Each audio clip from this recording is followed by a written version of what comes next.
Estamos en una semana clave en términos de la agenda legislativa.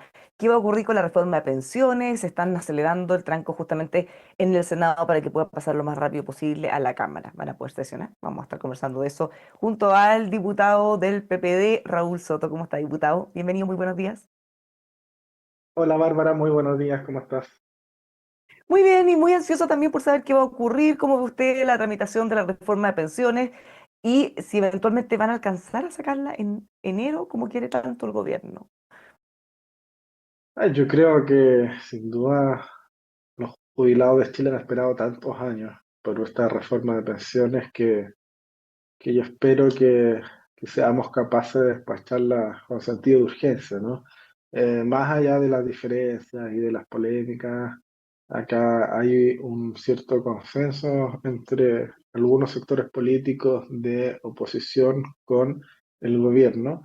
Y yo espero que eso se tome como base para avanzar lo más rápido posible, entendiendo que pueden surgir mejoras, modificaciones en el trámite legislativo, pero también entendiendo la urgencia de esta reforma a propósito justamente del aumento de pensiones que los chilenos y chilenas esperan. Así que yo, a lo menos, creo que debiese despacharse esta semana, eh, en cualquier caso dentro del mes de enero, y en ningún caso creo que el Congreso se puede ir al feriado legislativo sin despachar la reforma de pensiones a ley. Creo que eso sería una señal pésima ante la ciudadanía.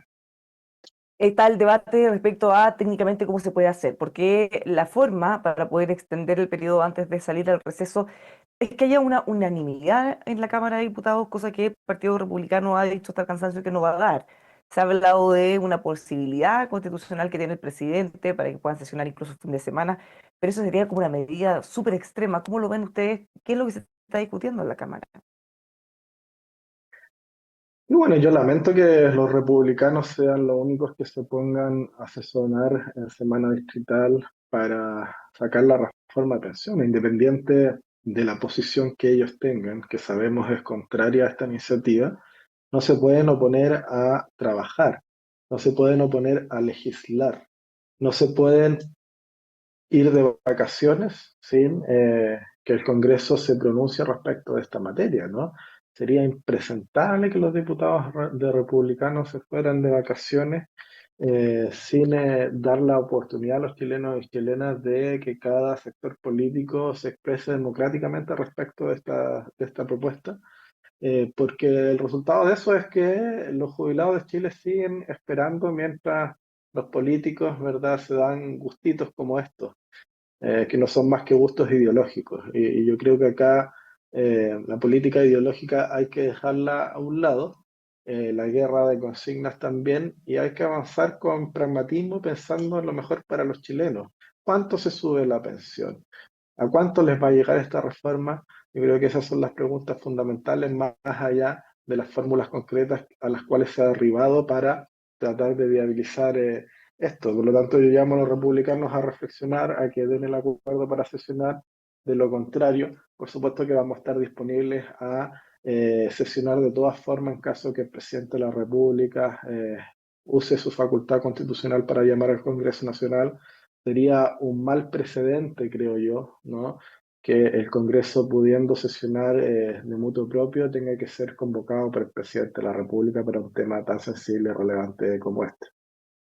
Diputados, estamos hablando de una reforma extremadamente compleja. De hecho, en la Cámara de Diputados salió algo que el ministro Marcel llamó como un queso suizo, una cosa como una carcasa de reforma, porque no lograron llegar a acuerdo. En este caso, se han tomado algunos días, está en la Comisión del Trabajo, debería salir hoy, según se comprometieron, pasar a la Comisión de Hacienda, después a la sala. Incluso si pudieran ustedes sesionar en esos días, ¿cree que es posible hacer un análisis acabado? Porque esto respecto a lo que ustedes vieron es algo totalmente distinto. Entonces, una cosa es que puedan sesionar y otra es que realmente puedan estudiar o van a ser simplemente, como dicen algunos, el buzón que lo va a tomar y lo va a aprobar casi sin leerlo. No, sí, hay que hacer obviamente el esfuerzo, ¿no? Para eso nos pagan, para estudiar los proyectos, para votar en función de lo allí propuesto y no para votar a ciegas, pero pero ese esfuerzo hay que hacerlo con sentido de urgencia, ¿no? Tomándose esto a la ligera y con toda la calma del mundo, porque, insisto, el tema es relevante y urgente y creo que en una semana además se pueden pasar todos los trámites, ya sean las respectivas comisiones, la sala y eventualmente una comisión mixta también en caso de que así lo determine la votación que se lleva adelante. Mira, esa es una de las grandes interrogantes, si una cosa como de forma, por tiempo van a alcanzar a hacerlo o no. Pero respecto a los contenidos, a lo que se ha ido discutiendo, la gran interrogante pareciera ser, uno no sabe hasta que las votaciones son, pero todo indica que se aprobaría en el Senado, pero hay dudas en la Cámara de Diputados, si bien se da por hecho que debería aprobarse. ¿Cómo ve usted? Hemos visto algunos descolgados de lado y lado, republicanos muy en contra. Desde el Partido Comunista también había algunas críticas bien fuertes, Partido Socialista incluso, de su partido PPD.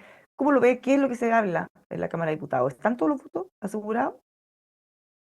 Yo creo que sí, yo creo que más allá de las críticas que cada uno puede hacer para sus redes sociales o para los medios de comunicación en un año que es electoral y donde cada uno va a querer hablarle a su público, ¿verdad? Creo que va a terminar primando la responsabilidad política de entender que llevamos 3 gobiernos discutiendo este tema y que no podemos volver a aferrarnos a esta oportunidad, que eso sería una irresponsabilidad para Chile y una irresponsabilidad para los jubilados, ¿no? Creo que Republicano está representando en este momento lo peor de la política chilena, la política meramente testimonial, la política que se dedica a gritar, a gritar y a criticar desde fuera para la galería, y no una política que está dispuesta a asumir costos en beneficio de Chile, llegando a acuerdos, que es la única manera viable de avanzar en democracia, ¿no? Creo que se están transformando en todo lo que criticaron en el pasado.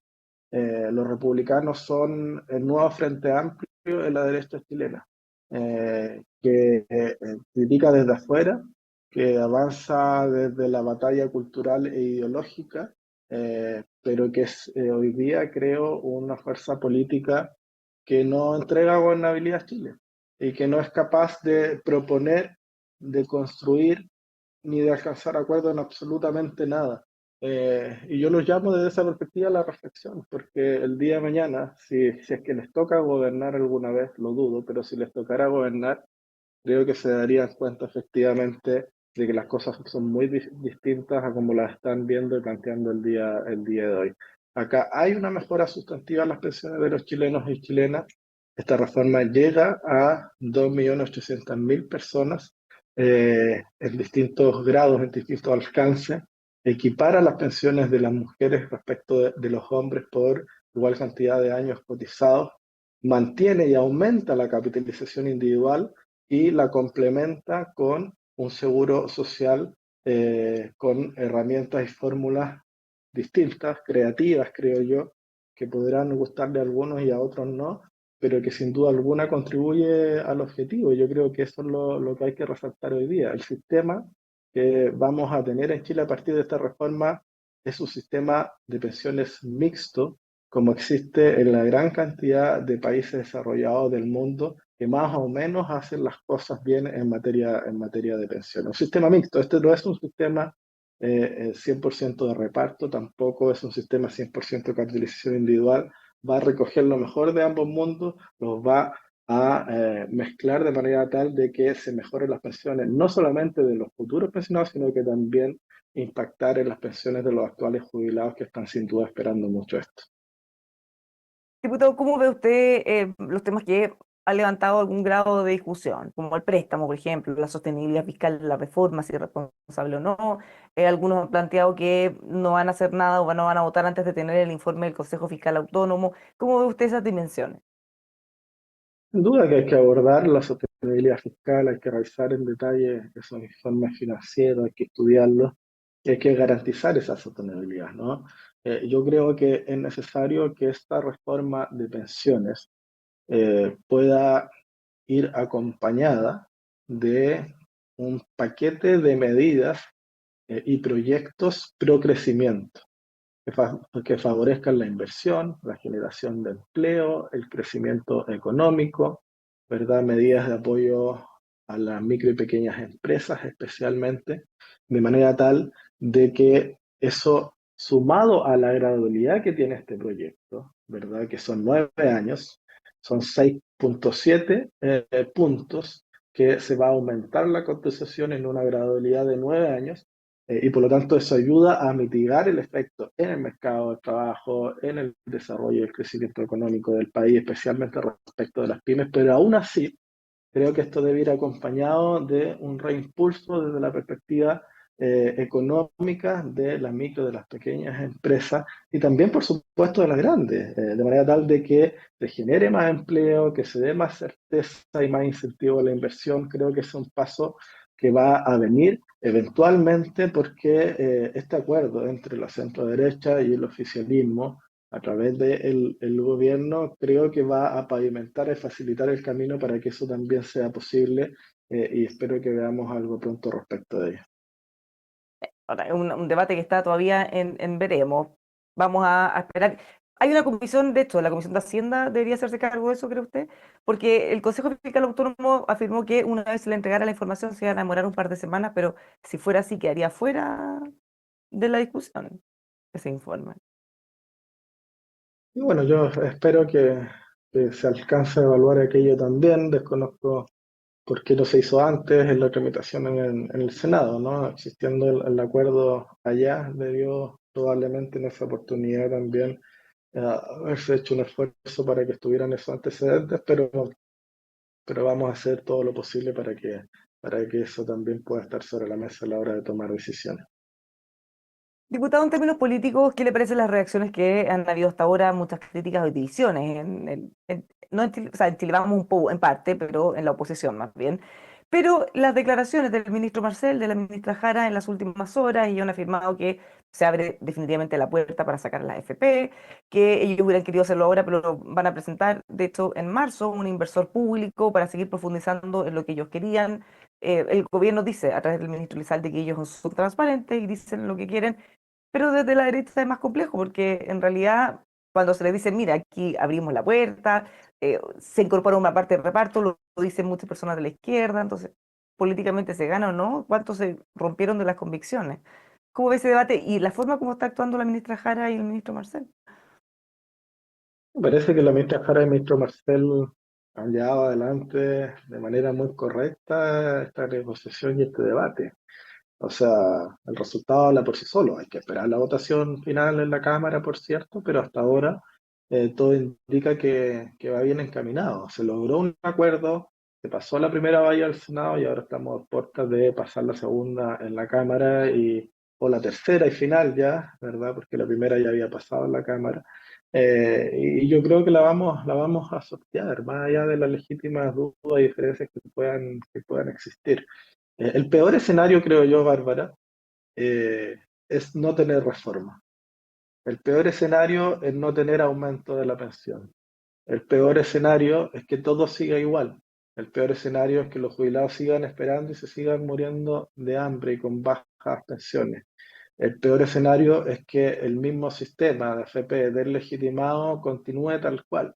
Y esta reforma, si bien no es todo lo que quisiera la izquierda, ni tampoco todo lo que quisiera la derecha, es un equilibrio, es una mezcla de ambas visiones, ¿no? Y desde esa perspectiva, me parece que lo que es claro es que el sistema de AFP como tal, como lo conocemos hoy día, deja de existir y pasamos a tener un sistema mixto de pensiones, con una parte importante, relevante y que se aumenta de capitalización individual, pero con una nueva parte también importante de seguro social que se incorpora y que viene a complementar este esfuerzo de manera tal de mejorar las pensiones también de quienes hoy día ya están jubilados y no solamente de quienes están por jubilarse en el futuro.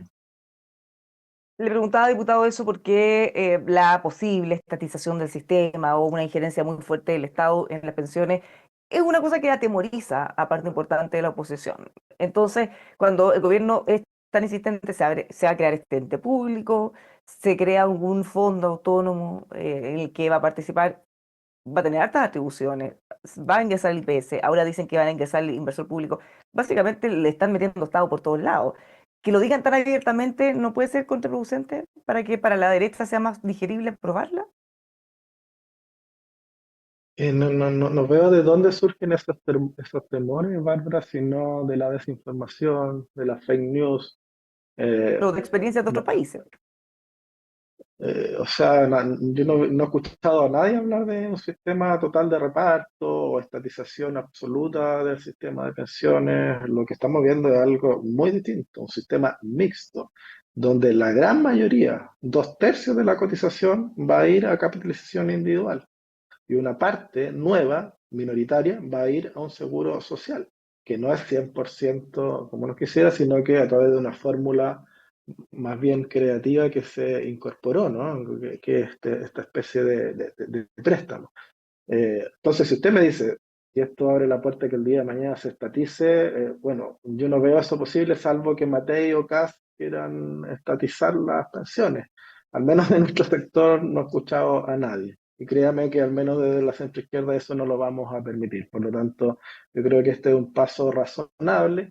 Hay que tomar los resguardos necesarios para que la gente tenga la tranquilidad respecto al derecho de propiedad, entender que no se van a tocar los ahorros individuales y personales de los trabajadores, que lo que se incorpora para este seguro social tiene que ver con una cotización nueva, adicional, que es de cargo del empleador y que es necesaria para mejorar las pensiones de los actuales jubilados y que no sigamos solamente con este sistema donde cada uno se rasca con sus propias uñas, ¿ya? En la medida de que podamos, por supuesto que sí, pero cuando no se puede, tiene que haber, ¿verdad? Un apoyo y una mano amiga también para poder salir adelante en la vejez. Y eso es lo que se está creando ahora.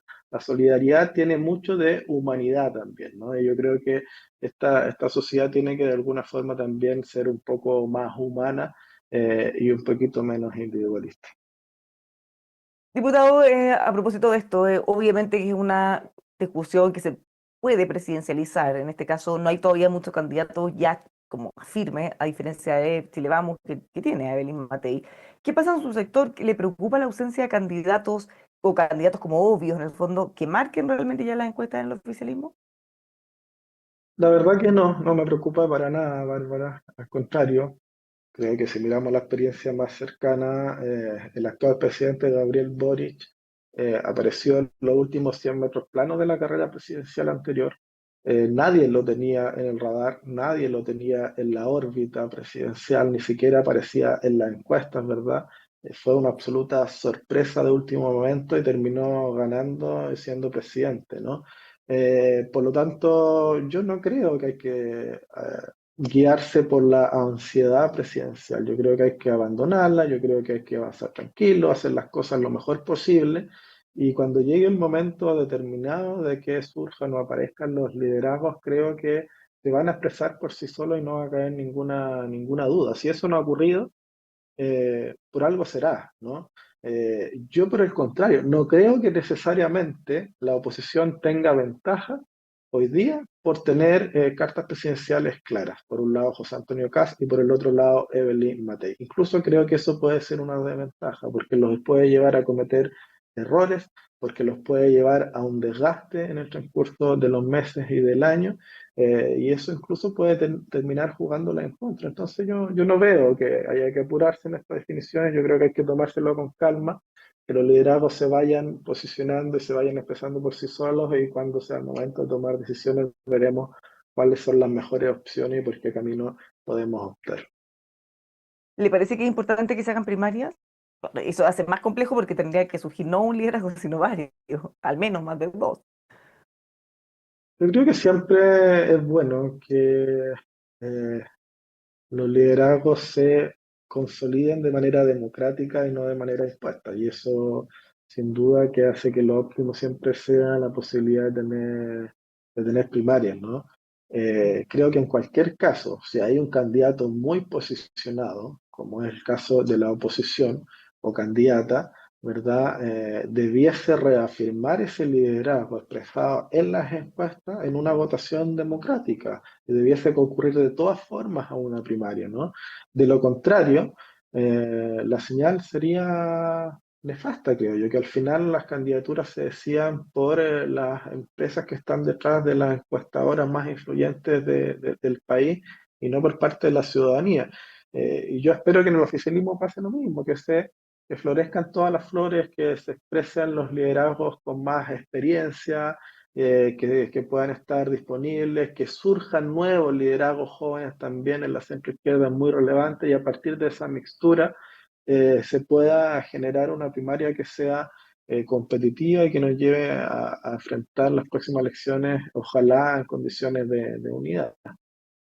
Una última cosa para cerrar, a propósito de lo que usted nos decía, Cristóbal Velorio, en una entrevista en Exante afirmaba que a su juicio se están tomando con demasiada calma esta carrera presidencial, confiando en la experiencia, tal como decía usted también, de Gabriel Boric, que apareció por los palos, que no hay que apurarse, pero eso en general él califica como una anomalía. Lo normal es que tengamos candidatos consolidados de mucho tiempo antes, no es que se vaya a repetir necesariamente lo mismo.